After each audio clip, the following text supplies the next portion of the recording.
Bien-aimés frères et sœurs dans le Seigneur, encore une fois, c'est votre frère qui vous salue, dans le nom tout-puissant et tout-suffisant du Seigneur et Sauveur Jésus-Christ, tout en vous souhaitant des riches bénédictions à l'écoute de ce que vous allez entendre, et que la grâce du Tout-Puissant repose sur chacun de vous, et qu'il vous donne la capacité de recevoir la parole de Dieu comme elle est véritablement. C'est la parole de Dieu qui peut sauver vos âmes, parce que sachez que dans ce corps où vous êtes, ce corps de chair, vous êtes candidat à la mort. Et le Seigneur nous offre un chemin échappatoire afin que nous puissions échapper à la mort et que nous puissions vivre éternellement. Ainsi que la grâce du Tout-Puissant repose sur vous, quelle que soit votre communauté, quelle que soit votre religion, quelle que soit votre grâce, quelle que soit votre couleur de peau, quel que soit votre pays, votre continent. Je vous dis simplement que le Seigneur vous aime et la volonté du Seigneur est que tout homme arrive à la repentance, qu'il arrive à la connaissance de la vérité et qu'il soit sauvé. Ainsi, merci pour vos prières, merci pour vos soutiens de toutes sortes, merci pour vos dons, merci pour vos moyens financiers que vous mettez à notre service, merci pour tout ce que vous faites pour que cette œuvre puisse aller de l'avant et que la grâce du Tout-Puissant soit sur vous, que le Seigneur vous rende en centuple ce que vous faites pour son œuvre, parce que nous ne sommes que des ouvriers inutiles. Nous faisons ce qu'il nous demande de faire et que la grâce du Tout-Puissant repose sur chacun de vous. Ainsi, quel que soit l'endroit où ces émissions vont vous atteindre, que vous soyez en Afrique, que vous soyez en Europe, que vous soyez aux États-Unis, que vous soyez en Amérique latine, que vous soyez en Asie, que vous soyez au proche Moyen-Orient, partout ces émissions vont vous atteindre, que la bénédiction du Tout-Puissant repose sur chacun de vous. Le Seigneur vous aime et il veut votre bonheur et votre bonheur qu'il veut pour vous, c'est que vous puissiez échapper à la mort. Parce que la Bible dit que Dieu a tellement aimé le monde qu'il a donné son Fils unique afin que quiconque croit en lui ne périsse point, mais qu'il ait la vie éternelle. Ainsi que la bénédiction du Tout-Puissant repose sur vous. Pendant encore une fois, nous allons nous tourner vers lui, parce que c'est lui seul qui a la capacité de nous parler, de nous donner la vie, et qu'il puisse visiter chaque cœur, qu'il puisse visiter chaque personne qui est connectée, qui est en train de suivre, et que la vie qui est dans sa parole nous soit transmise comme au travers d'une transfusion, et que nous puissions recevoir cette vie que nos parents n'ont pas pu nous donner, mais il n'y a que lui seul qui peut la donner. Ainsi que la grâce du Tout-Puissant repose sur chacun de vous, pendant qu'encore une fois nous nous tournons vers lui, lui qui est la source d'eau vive, et qu'il puisse vraiment nous donner cette eau de vie, et que nous puissions vivre éternellement. Que Dieu bénisse pendant encore une fois, nous tournons vers lui pour que lui seul puisse nous parler. Mes bien-aimés frères, mes bien-aimées sœurs, vous savez, du temps de Noé, quand Noé était en train de prêcher, je pense que Noé paraissait pour un fou pour les gens de son temps.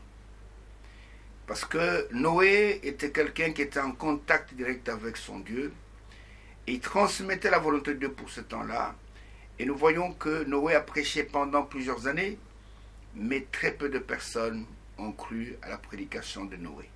Vous comprenez? À tel point que quand il a terminé son message, il n'y a eu que sa femme, ses 3 enfants et ses 3 belles-filles qui sont entrés dans l'arche. Les voisins ne sont pas entrés, la famille élargie de Noé n'est pas entrée, ses beaux-frères ne sont pas venus pour entrer, et Noé était seul avec sa famille, avec sa femme, ses enfants et ses belles-filles. Et aujourd'hui, nous sommes en train de vous parler du message biblique du temps de la fin. Et le Seigneur a dit ce qui se passa du temps de Noé se passera pareillement au moment où le Fils de l'homme est révélé sur la terre. Ce qui se passa du temps de Lot, Lot a appelé ses gendres et il leur a parlé, mais la Bible dit que les gendres de Lot, et il semble croire que leur beau-père est en train de plaisanter. C'est pourquoi aujourd'hui, quand vous écoutez ces émissions, et écoutez ces émissions, vous entendez la voix de Dieu dans ces derniers jours. Et il y en a qui s'en moquent, c'est vrai. Il y en a qui nous regardent, qui nous méprisent dans leur cœur. Comme ils ont fait pour Noé, comme ils ont fait comme du temps de Lot. Mais sachez que ce que vous entendez dans ces émissions, c'est réellement la parole de Dieu révélée pour cette heure. La parole de Dieu que Dieu a préparée pour ceux qu'il a connus d'avance, ceux qu'il a prédestinés au royaume. Et il n'y a que les élus qui tirent attention à ce que Dieu dit et qui font attention aux avertissements que le Saint-Esprit nous donne en ce temps-ci. Parce qu'il y a pour ce temps des prophéties qui vont s'accomplir. Et nous sommes en train de parler de l'accomplissement des prophéties bibliques pour notre temps. Et dans Romains chapitre 9, verset 28, l'apôtre Paul, comment on veut dire, en paraphrasant l'Ancien Testament, il nous dit « Car le Seigneur exécutera pleinement et promptement sur la terre ce qu'il a résolu. » Il va le faire, ne vous en faites pas. Le Seigneur, aucune de ses paroles ne peut rester sans effet. Et nous voyons que très peu de personnes font attention à cela. Et nous voyons qu'il y a des événements qui se passent dans le monde. Mais très peu de personnes peuvent prendre ces événements et les placer correctement dans les Saintes Écritures. Pour dire, écoutez, voici ce qui est en train d'arriver. Comme quand, le jour de la Pentecôte, il y a eu l'effusion du Saint-Esprit. Regardez, l'apôtre Pierre, qui était un illettré, qui ne savait certainement ni lire ni écrire, et quand cet événement est arrivé, et regardez, les gens sont venus, certains se moquaient, d'autres disaient que ces gens sont ivres du vin doux, et il n'était que 9 heures du matin, c'était la 3e heure du jour. Et regardez, mais Pierre se présentant avec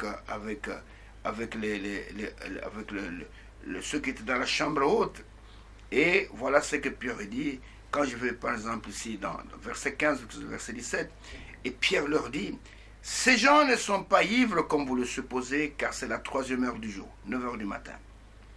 Mais c'est ici ce qui a été dit par le prophète Joël. » Il avait la capacité de prendre l'événement qui s'est passé et d'aller dans cette Bible qui est comme une jungle, dans les Saintes Écritures, de pointer ce que vous voyez là-bas. Voici l'accomplissement, c'est l'accomplissement de cette parole. Il dit, c'est ici, c'est qu'a dit le prophète Joël, que dans les derniers jours, je répandrai de mon esprit sur toute chair. Vos fils et vos filles prophétiseront, vos jeunes gens auront de visions, vieillards auront de songes. Oui, sur mes serviteurs et sur mes servantes, dans ce jour-là, je répandrai de mon esprit, et ils prophétiseront.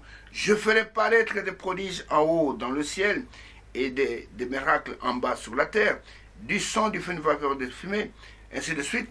Et Pierre avait la capacité de mettre le doigt sur l'écriture qui était en train de s'accomplir.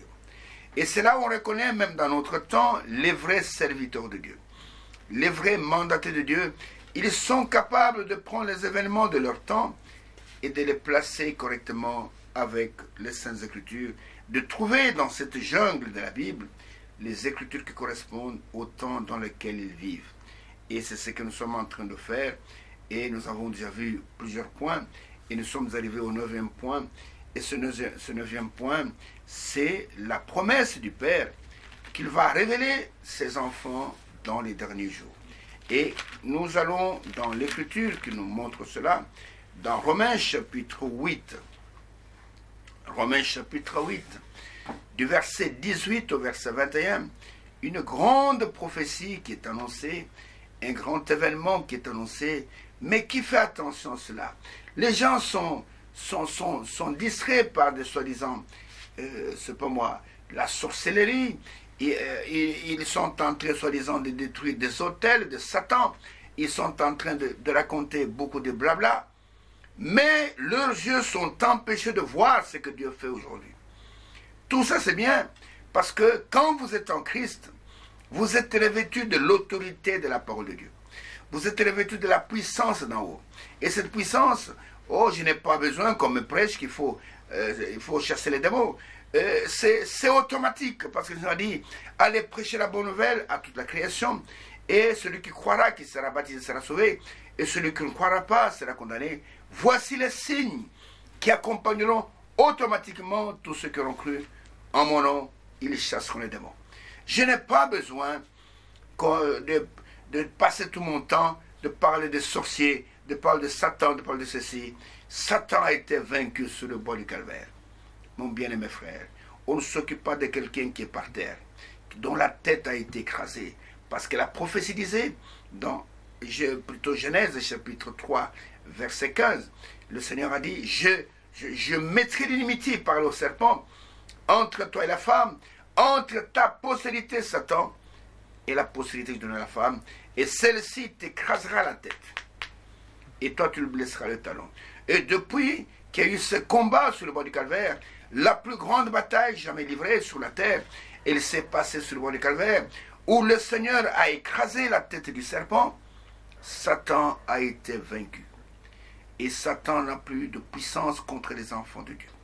Notre problème aujourd'hui, c'est de savoir comment nous préparer pour le jour de sa venue, pour son retour. Nous voulons nous préparer pour sa venue. Il a vaincu tous les démons pour nous. Nous avons reçu l'autorité, nous avons reçu la puissance pour pouvoir chasser les démons. Et nous ne sommes pas tourmentés tout le temps. Oh, attention avec les sorciers, attention avec les, soi-disant les maris de nuit, attention ceci, tout ça. Le Seigneur a vaincu tout cela. Et sa victoire, c'est notre victoire. Le message que vous entendez n'est pas un message pour détruire les autels de Satan. N'est pas un message pour, je sais pas moi, détruire les sorciers. Depuis le bois du calvaire, quand le Seigneur a vaincu, sa victoire, c'est notre victoire. Nous avons reçu la puissance.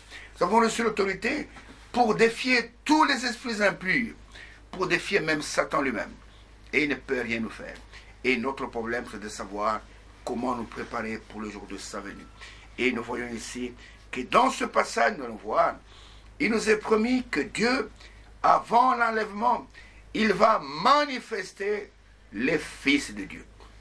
Tout le monde se dit être enfant de Dieu, tout le monde se dit être fils de Dieu, mais il n'y a que Dieu qui connaît ses enfants.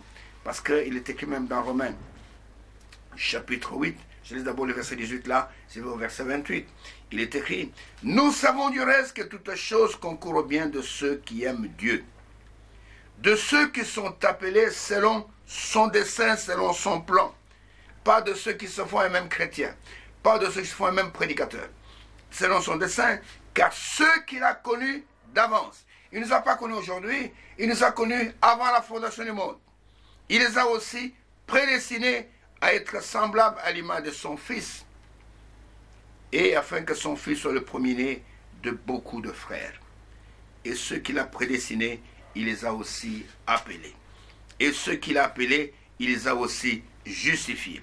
Et ceux qu'il a justifiés, il les a aussi glorifiés. Voilà ce que Dieu a fait pour nous. Il nous a appelés selon son dessein. Il nous a prédestinés à être semblables à l'image de son Fils, afin que son Fils soit le premier-né parmi plusieurs frères. Le premier-né, c'est une question de naissance. Vous devez absolument naître de nouveau. Et que ce soit le premier-né de beaucoup de frères. Il est tout le temps le premier. Et dans ce passage, cette prophétie, la manifestation de Fils de Dieu, et tu ne peux être fils de Dieu que si tu es engendré par sa sémence.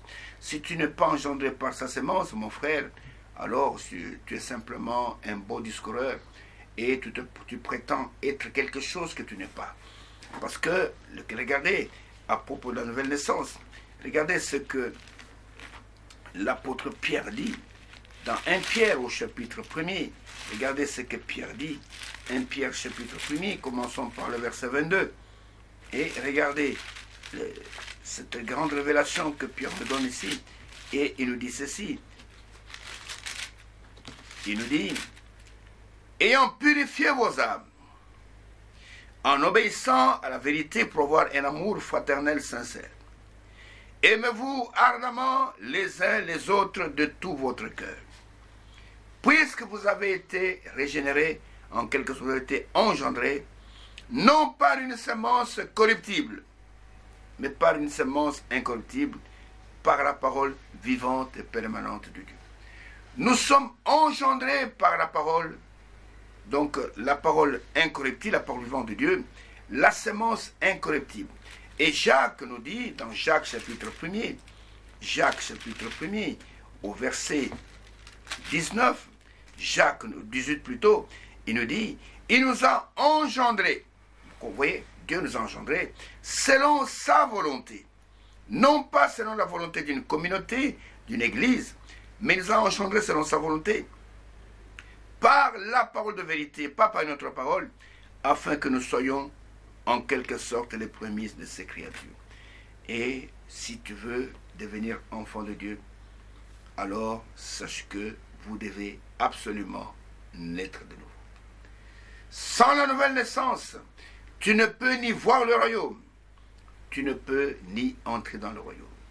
Alors, retournons dans Romains chapitre 8, versets 18 à 21, et voilà ce que l'Écriture nous déclare à propos de cette grande promesse que nous sommes en train d'attendre.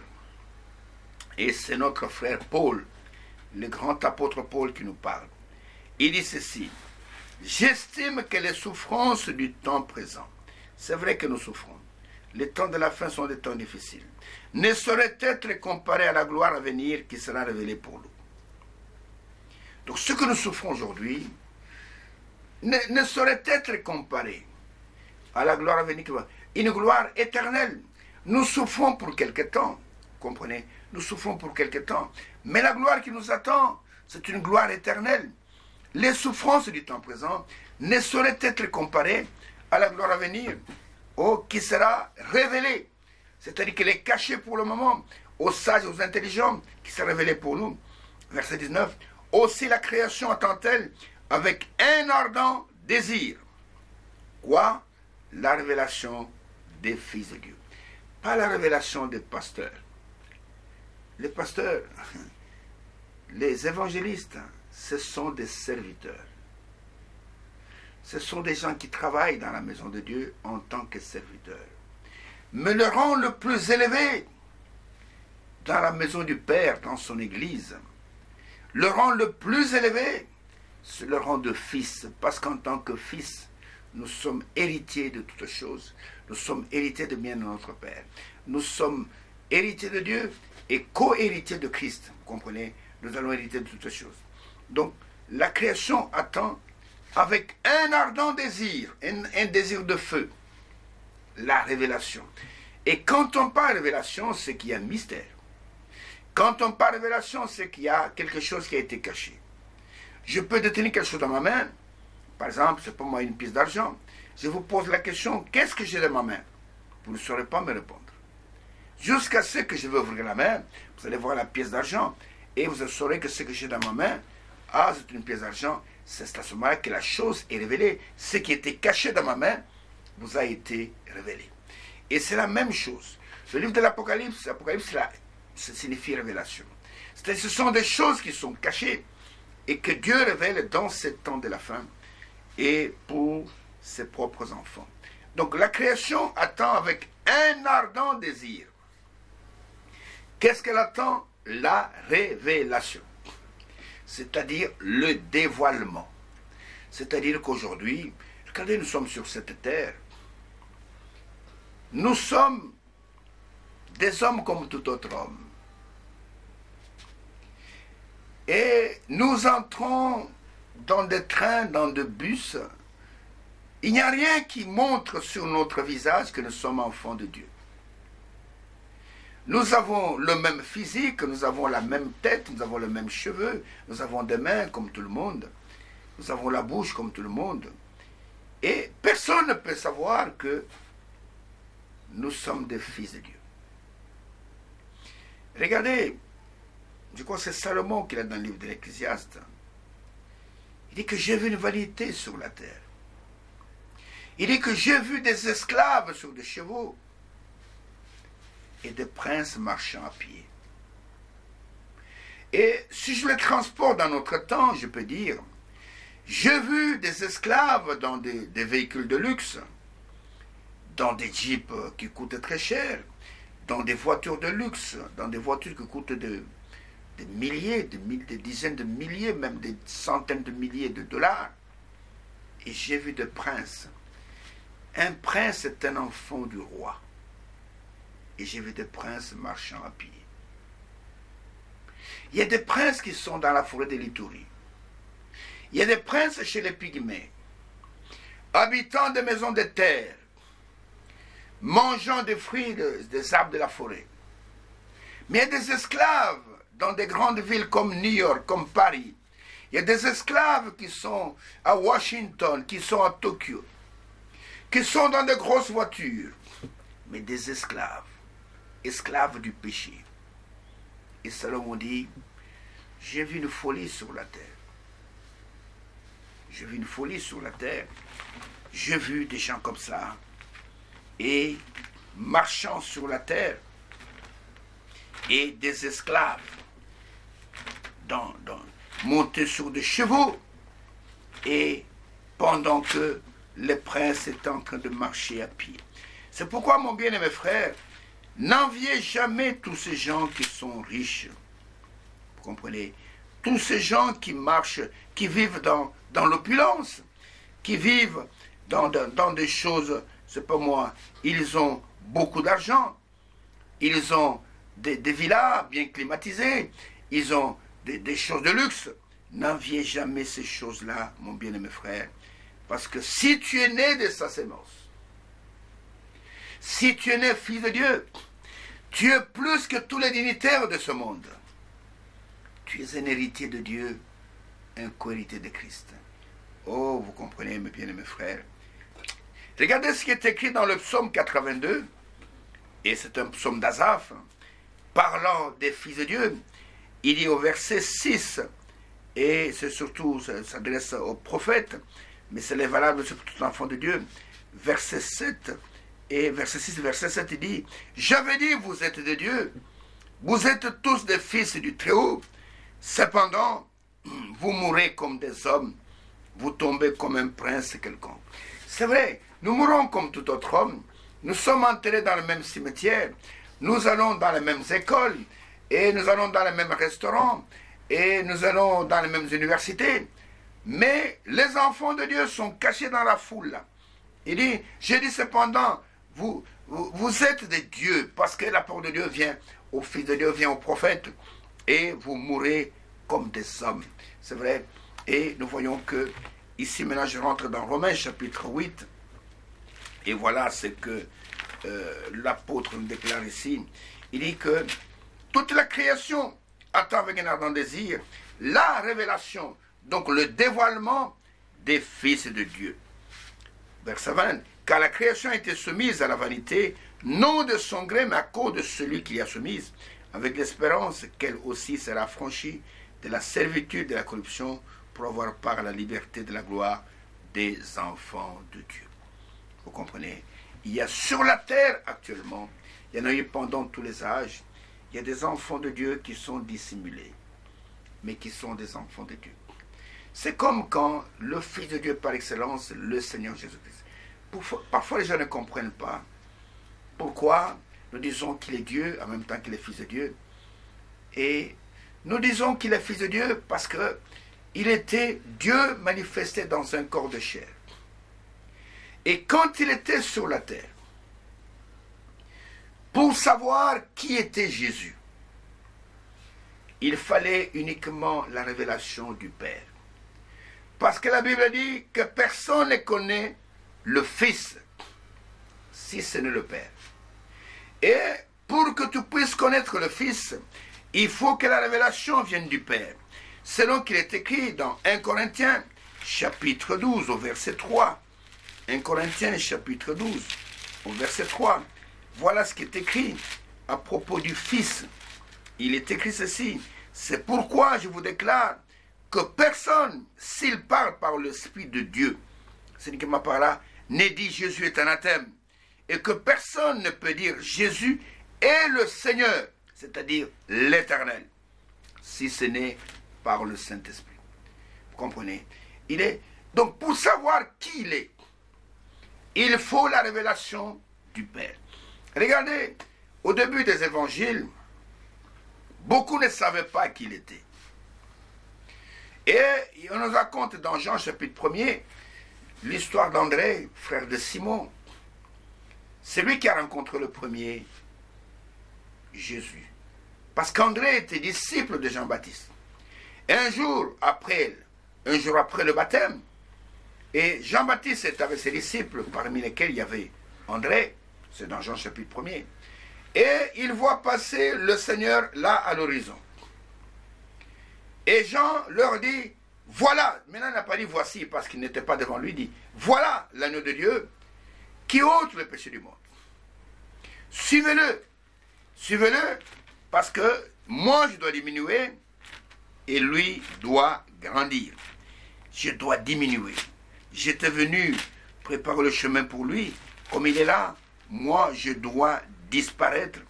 Et lui doit grandir.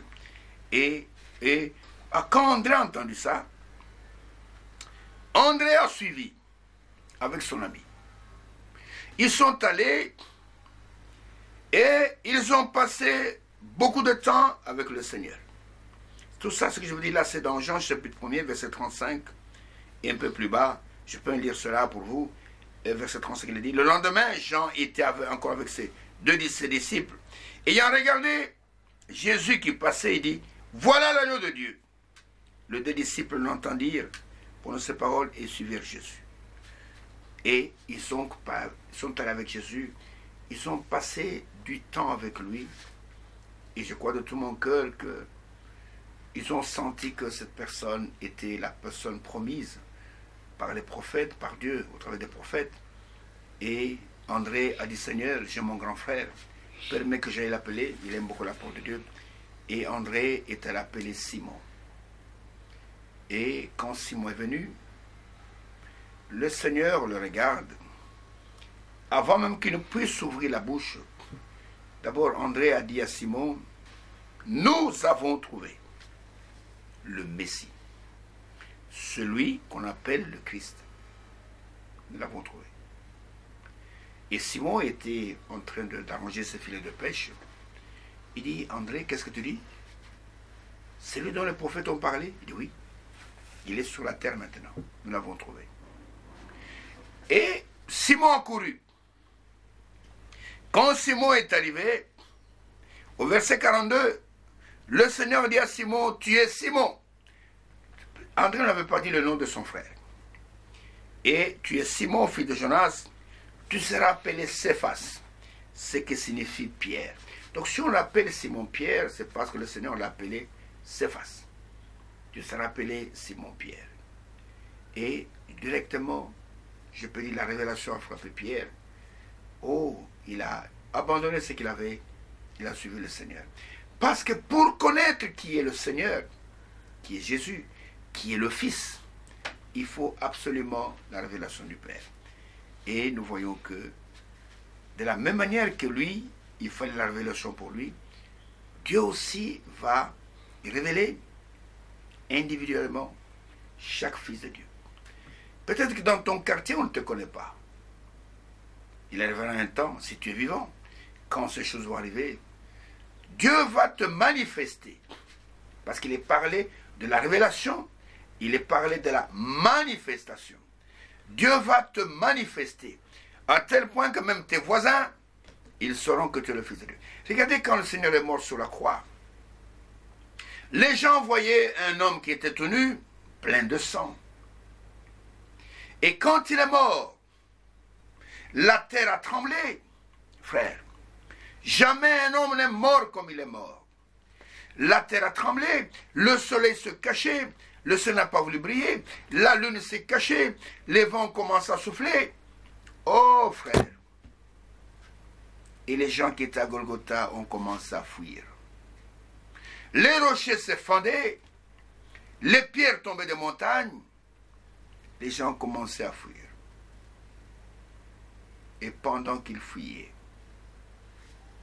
il y avait un officier romain, un centenier, qu'on avait envoyé à Golgotha pour surveiller que les disciples ne volent pas le corps. Pour surveiller que tout se passe bien, qu'il va bien être mis à mort. Cet officier restait devant la croix. Cet officier a regardé tout ce phénomène, des éclairs, des tonnerres qui tonnaient partout. Et cet officier tout seul, sans aucun prédicateur. Oh frère, oh là là, heureuse la personne qui reçoit la révélation.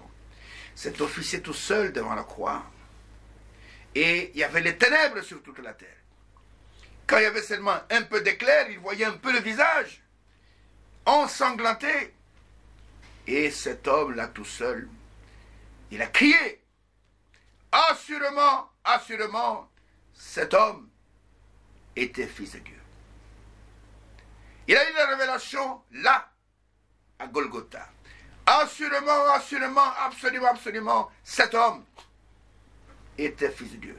Parce que jamais personne n'est mort comme il est mort. Jamais la terre n'a tremblé pour la mort de quelqu'un. Jamais le soleil ne s'est caché pour la mort de quelqu'un. Jamais les vents n'ont autant soufflé pour la mort de quelqu'un. Jamais des phénomènes, comment je vais dire, surnaturels sont arrivés au même moment pour la mort de quelqu'un. Et il a dit, assurément, assurément, cet homme était le Fils de Dieu. Et avant qu'il ne puisse mourir, avant qu'il ne puisse lancer ce cri de victoire, que tout est accompli, les deux brigands qui étaient avec lui l'insultaient. Mais à un certain moment, l'un d'eux a eu la révélation. Je pense qu'une vision l'a frappé. Il a regardé, il a dit à son ami, arrête, arrête, arrête, ne continue pas à insulter cet homme. C'est le Saint de Dieu. Nous sommes coupables, nous sommes des brigands. Mais lui n'a rien fait. Et cet homme, cloué là, avec des douleurs dans les mains, a crié, Seigneur! Comment pouvait-il appeler Seigneur quelqu'un pendu au bois, crucifié au bois comme un malfaiteur? Il dit, Seigneur, souviens-toi de moi quand tu viendras dans ta gloire. Comment a-t-il su que cet homme était Seigneur?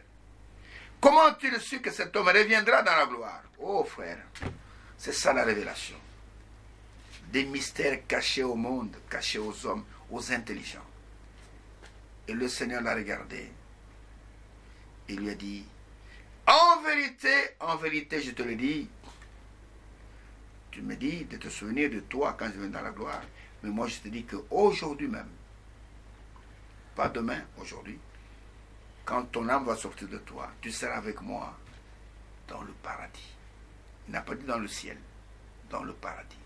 Dans la salle d'attente où les élus attendent l'enlèvement. Tu seras avec moi dans le paradis. Et le Seigneur veut révéler ses enfants. Frère, nous sommes sur la terre. Les gens ne nous connaissent pas. Les gens peuvent nous insulter. Les gens peuvent nous traiter de tous les noms. Mais Dieu connaît ses enfants. Regardez ce que nous allons aller lentement pour que vous puissiez comprendre ces choses. Dans 1 Jean chapitre 2. 1 Jean chapitre 2. Les enfants de Dieu sont sur la terre maintenant. Mais les gens ne les voient pas. Vous comprenez? Les gens ne les voient pas parce qu'ils sont comme dans le camouflage. Et il n'y a que le Père qui va les révéler. Dans 1 Jean chapitre 2, commençons d'abord par le verset 19, verset 12, jusqu'au verset 19. Voilà ce que l'apôtre Jean nous dit à propos des enfants de Dieu. Jean dit ceci. Je vous écris, petits enfants, parce que vos péchés vous sont pardonnés à cause de son nom. Je vous écris, Père, parce que vous avez connu celui qui est dès le commencement. Je vous écris, jeune, parce que vous avez vaincu le malin. Le malin, c'est le diable. Et nous l'avons vaincu au travers de Christ. Je vous écris, petits enfants, parce que vous avez connu le Père. Je vous écris, Père, parce que vous avez connu celui qui est dès le commencement. Je vous écris, jeune, parce que vous êtes forts et que la parole de Dieu demeure en vous et que vous avez vaincu le malin. Il continue en disant, n'aimez point le monde, ni les choses qui sont dans le monde. Si quelqu'un aime le monde, l'amour du Père n'est point en lui. Écoutez, car tout ce qui est dans le monde, la convoitise de la chair, la convoitise des yeux et l'orgueil de la vie ne vient point du Père, mais vient du monde. Et le monde passe et sa convoitise aussi, mais celui qui fait la volonté de Dieu demeure éternellement. Maintenant, faites attention aux 4 versets que je vais lire maintenant. Il est dit, ou plutôt 2 versets, petits enfants, c'est la dernière heure. Et vous avez appris qu'un antéchrist vient. Il y a maintenant plusieurs antéchrists parmi Et par là, nous connaissons que c'est la dernière heure. Ils sont sortis du milieu de nous, mais ils n'étaient pas des nôtres. Car s'ils avaient été des nôtres, ils seraient demeurés avec nous, mais cela est arrivé afin qu'il soit manifeste que tous ne sont pas des nôtres. Il y a des enfants de Dieu qui sont sur la terre. Des enfants de Dieu qui participent à la victoire du Seigneur sur l'ennemi. Qui ont vaincu l'ennemi. Qui ne sont pas enfants de l'ennemi. Qui ont vaincu l'ennemi. Et nous savons que ces enfants sont sur la terre. Ils sont la postérité promise. La postérité qui va marcher sur toute la puissance de l'ennemi. La postérité pour laquelle le Seigneur a juré à notre Père Abraham que ta postérité, elle possédera la porte de tous ses ennemis. Je saute au verset 28 et au verset 29. Et là, l'apôtre dit ceci. Et maintenant, petits enfants, demeurez en lui, afin que lorsqu'il paraîtra, nous ayons de l'assurance, et qu'à son avènement, nous n'ayons pas la honte d'être éloignés de lui. Si vous savez qu'il est juste, reconnaissez que quiconque pratique la justice est né de lui. Encore une fois, c'est une question de naissance. Si nous pratiquons la justice, alors nous savons que nous sommes nés de lui. Et sa justice, sa propre parole. Maintenant, je vais commencer un long passage au chapitre 3 de Jean, 1 Jean chapitre 3, où l'apôtre Jean nous parle sans embâche, nous parle que sur la terre, il y a des enfants de Dieu, il y a aussi les enfants du diable. Et voilà ce qu'il dit. Donc celui qui pratique la justice est né de lui. 1 Jean chapitre 3 verset 1er. Voilà ce que l'apôtre déclare. Nous allons lire jusqu'au verset 16, Dieu voulant. Il dit, voyez quel amour le Père nous a témoigné, pour que nous soyons appelés enfants de Dieu. Écoutez, et nous le sommes. Si le monde ne nous connaît pas, c'est parce qu'il ne l'a pas connu. Le monde ne nous connaît pas. Ici, c'est le cosmos, c'est le système religieux. De la même manière que les religieux n'ont pas reconnu Jésus et ils l'ont amené jusqu'à le crucifier, de la même manière, le monde ne nous connaît pas. Les religieux de ce monde, quand ils nous regardent, ils voient des aventuriers. Mais vous savez, c'est comme les Juifs. Ils n'ont pas reconnu le Messie, mais les Juifs vont le reconnaître. Vous savez, les frères de Joseph, quand ils sont venus vers lui, ils ne l'ont pas reconnu. Mais quand ils sont venus Joseph dans sa gloire, ils ne le connaissaient pas. Après, ils ont vu que Joseph était glorifié. C'est ce qui va se passer dans ce monde. C'est-à-dire que les gens, nos voisins, tous ceux qui nous regardent, le jour que nous verrons à côté de Jésus, siégeant avec lui en tant que son épouse, ils vont se souvenir, ah, mais ça c'était mon voisin. C'est lui qui est assis à côté de Jésus, là, c'était mon voisin. Oh, c'est comme le jeune homme riche dans Luc chapitre 16. Quand il s'est retrouvé dans ce lieu de tourment, il lève les yeux, il voit Abraham. Et qui voit-il dans le sein d'Abraham? Il voit celui qu'il considérait comme un aventurier. Celui à qui il ne donnait même pas à manger parce que Lazare mangeait les miettes qui tombaient de sa table. Pourtant, il avait beaucoup de biens. Il pouvait dire, Lazare, viens à ma table, nous allons manger. Mais Lazare mangeait des miettes qui tombaient de sa table.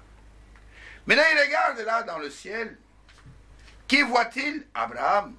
Qui voit-il à côté d'Abraham? Celui qu'il considérait comme étant un aventurier. Oh, mais c'est Lazare. C'est lui qui ramassait les miettes de ma table.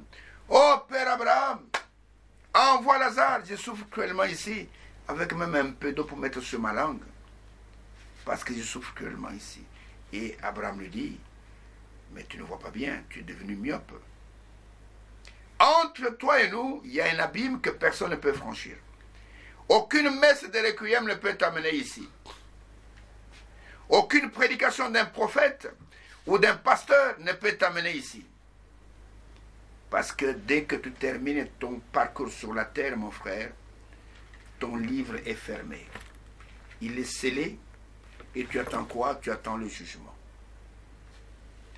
Oh, les 40 jours, nous allons faire une cérémonie, un culte de 40 jours, inutile. Nous allons faire une messe de requiem, inutile. Le sort de la personne est scellé. Quand le souffle sort de lui, il est soit sauvé, soit il est perdu. Tout est là.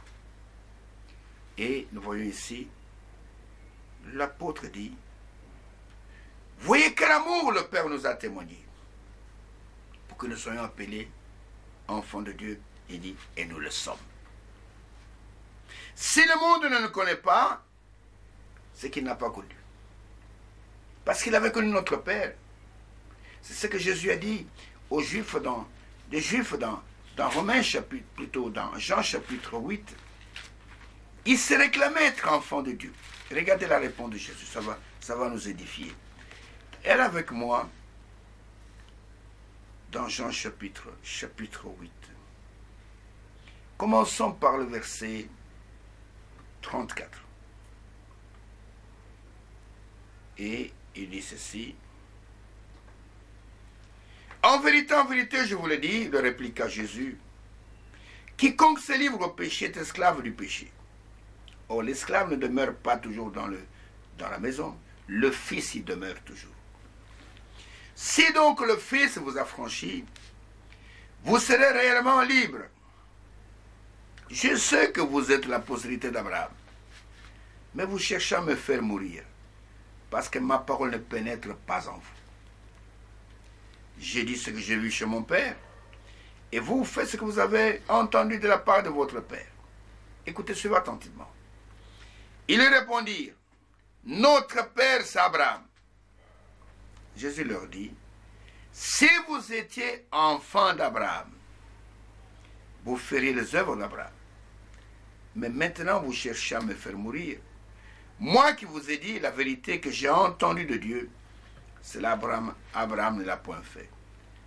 Vous faites les œuvres de votre Père.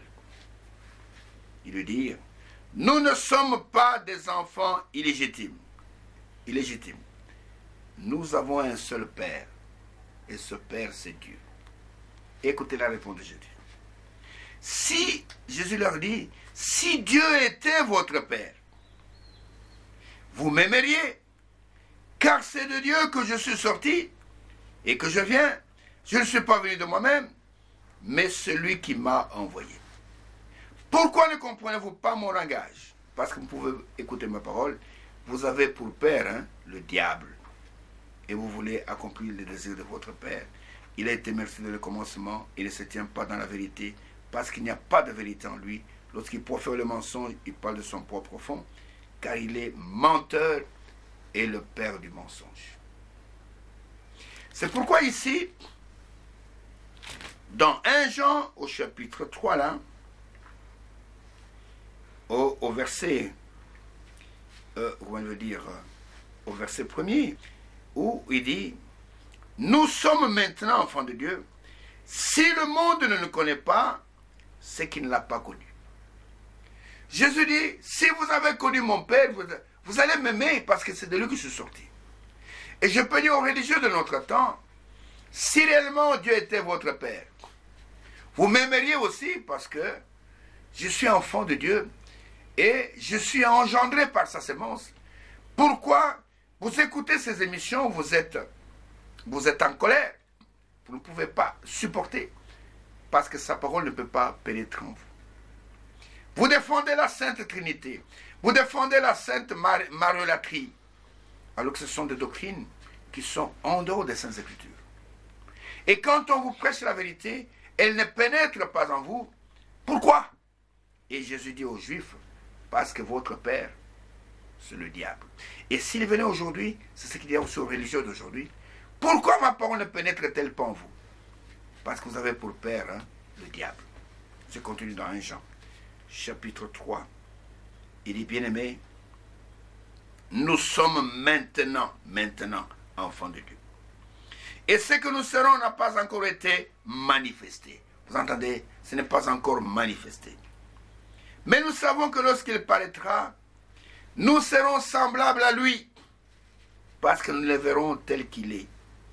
Quiconque a cette espérance se purifie lui-même, comme lui-même est pur. C'est-à-dire que nous sommes maintenant enfants de Dieu. Et ce que nous serons n'a pas encore été manifesté. Parce qu'il faut que cette enveloppe dans laquelle nous vivons, il faut que ce corps de chair, la Bible dit, la chair et le sang n'hériteront pas du royaume. Ça, c'est de la terre. Il faut que nous puissions revêtir des corps glorieux. Ce que nous serons n'a pas encore été manifesté. C'est pourquoi toute la création, tout entière, elle soupire, elle gémit, elle est dans le douleur de l'enfantement, elle attend quoi? La révélation, la manifestation des fils de Dieu. Et quiconque a cette espérance en lui se purifie comme lui-même pur. Maintenant, écoutez ce qui va suivre maintenant.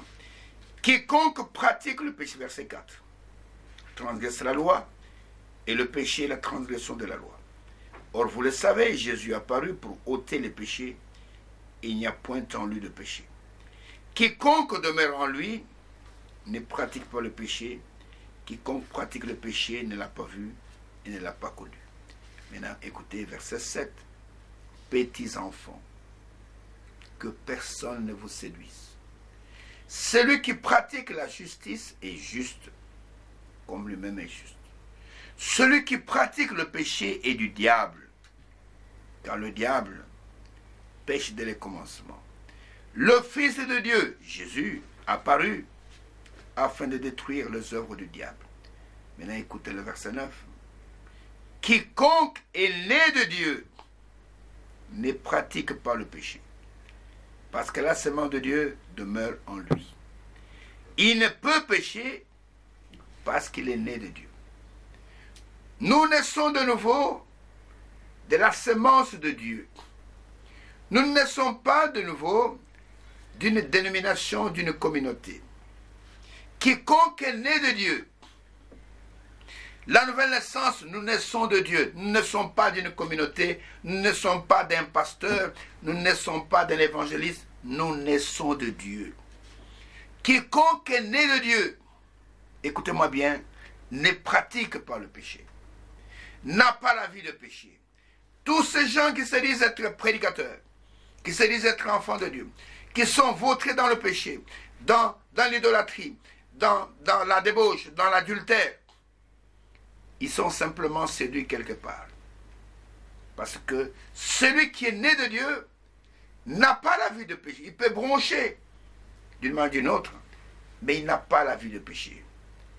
Parce que sa vie, elle est alignée sur la parole de Dieu. Il ne peut pécher parce qu'il est né de Dieu. Maintenant, écoutez le verset 10. C'est par là que se font reconnaître les enfants de Dieu et les enfants du diable. Voilà le signe distinctif. C'est par là que se font reconnaître les enfants de Dieu et les enfants du diable. Ceux du diable pratiquent le péché, ceux de Dieu pratiquent la justice, pratiquent la parole de Dieu. Quiconque est né de Dieu ne pratique pas le péché. Pourquoi? Parce que la semence de Dieu, la parole de Dieu, demeure en lui. Il ne peut pécher parce qu'il est né de Dieu. C'est ça la véritable nouvelle naissance. Toutefois, nouvelle naissance, là, avec la vie de péché, avec des gens qui sont inconvertis, avec des gens irrégénérés, qui sont vautrés dans le péché, qui vous disent que nous sommes nés de nouveau, ce sont des fausses naissances. La vraie nouvelle naissance vient de Dieu, et la vraie nouvelle naissance vient par la semence incorruptible. Et il est dit, c'est par là qu'ils font reconnaître les enfants de Dieu et les enfants du diable. Écoutez, quiconque ne pratique pas la justice n'est pas de Dieu, ni celui qui n'aime pas son frère. Ça, c'est un signe distinctif. Il y a des gens qui sont incapables d'aimer. Mais les enfants de Dieu, ce sont les enfants de l'amour. Car, verset 11, ce qui vous a été annoncé, ce que vous avez entendu, dès le commencement, ce que nous devons nous aimer les uns les autres. Et ne pas ressembler à Caïn, qui était du malin, pas d'Adam, qui était du malin, et qui tua son frère Abel. Et pourquoi le tua-t-il? Parce que ses œuvres étaient mauvaises, et que celles de son frère étaient justes. Ne vous étonnez pas, frères, si le monde vous hait. C'est vrai, nous savons que nous sommes passés de la mort à la vie, parce que nous aimons les frères. Celui qui n'aime pas demeure dans la mort. Quiconque est son frère est un meurtrier. Et vous savez qu'aucun meurtrier n'a la vie éternelle demeurant en lui. Nous avons connu l'amour. On sait qu'il a donné sa vie pour nous. Nous aussi, nous devons donner notre vie pour les frères. Ainsi, l'apôtre nous dit qu'il y a deux catégories d'enfants sur la terre. Il y a les enfants de Dieu, il y a les enfants du diable. Les uns pratiquent la parole de Dieu, la justice de Dieu. Les autres pratiquent le péché. Ils sont excellents dans l'adultère. Ils sont excellents dans la pornographie. Ils sont excellents dans des choses mauvaises. Ils sont excellents dans le mensonge. Mais les enfants de Dieu, ceux qui sont nés de sa sémence, pratiquent la justice. Ils ne peuvent pécher parce que la sémence divine, la sémence de Dieu, demeure en eux. Et ils ne peuvent pécher parce qu'ils sont nés non pas d'une communauté, mais ils sont nés de Dieu. Et nous sommes devenus enfants de Dieu par la nouvelle naissance. Nous sommes nés de lui. Et quand nous naissons de nouveau, nous naissons de Dieu. Nous ne naissons pas d'une communauté. Et les enfants de Dieu ne pratiquent pas le péché. Ils n'ont pas la vie de péché. Dès qu'ils tombent dans ces choses-là, directement, il y a le sentiment de repentance dans leur cœur. Ils sont pressés de mettre la chose en ordre.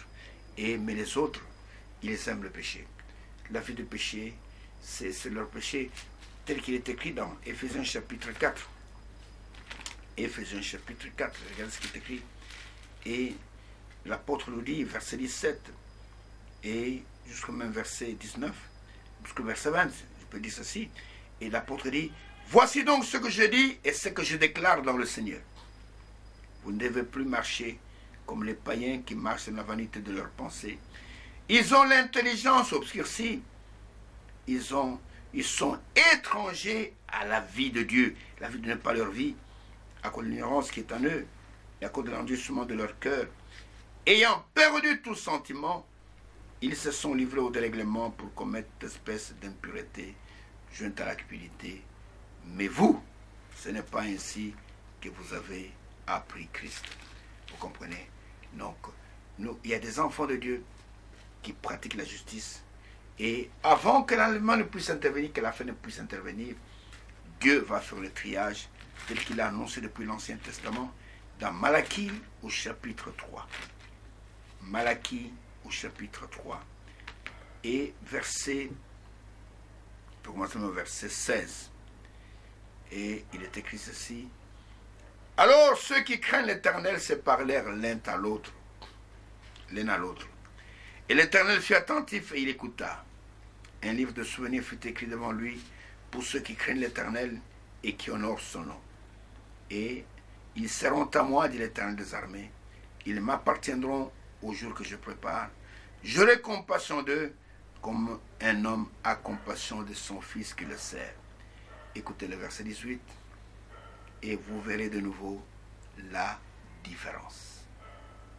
Vous verrez la différence entre le juste et le méchant. Entre celui qui sert Dieu et celui qui ne le sert pas. C'est Dieu qui va manifester la différence. Vous verrez de nouveau la différence. Et à la fin de la Bible, ça c'est la fin de l'Ancien Testament, et la fin du Nouveau Testament, regardez ce que Jean a écrit à propos de cela. Et dans la fin de la Bible, après le chapitre 22, et il est écrit ceci, et commençant même par le verset 10, il dit, et il me dit, l'ange qui parle à Jean, ne scelle point les paroles de la prophétie de ce livre, car le temps est proche. Écoutez, que celui qui est injuste soit encore injuste, que celui qui est souillé se souille encore, et que le juste pratique encore la justice, et que celui qui est saint sanctifie encore. Voici, je viens bientôt, et ma rétribution est avec moi, pour rendre à chacun selon ses œuvres. Je suis l'alpha et l'oméga, le premier et le dernier, le commencement et la fin. Verset 14. Heureux ceux qui lavent leurs robes, afin d'avoir droit à l'arbre de la vie et d'entrer par les portes dans la ville. Dehors, les chiens, ce ne sont pas des chiens naturels, ce sont des gens, les enfants du diable, les magiciens, les débauchés, les meurtriers, les idolâtres, et quiconque aime et pratique le mensonge. Vous comprenez? Quiconque aime et pratique le mensonge. Et verset 16, il dit, moi Jésus, j'ai envoyé mon ange pour vous attester ces choses dans les églises. Je suis le résultat de la poussée de David, l'étoile brillante du matin. Et verset 17, et l'esprit et l'épouse disent, viens, et que celui qui entend dise, viens, et que celui qui a soif vienne, et que celui qui veut prenne de l'eau de la vie gratuitement. Mon bien-aimé frère, et là où nous allons, Dieu va manifester les vrais enfants de Dieu.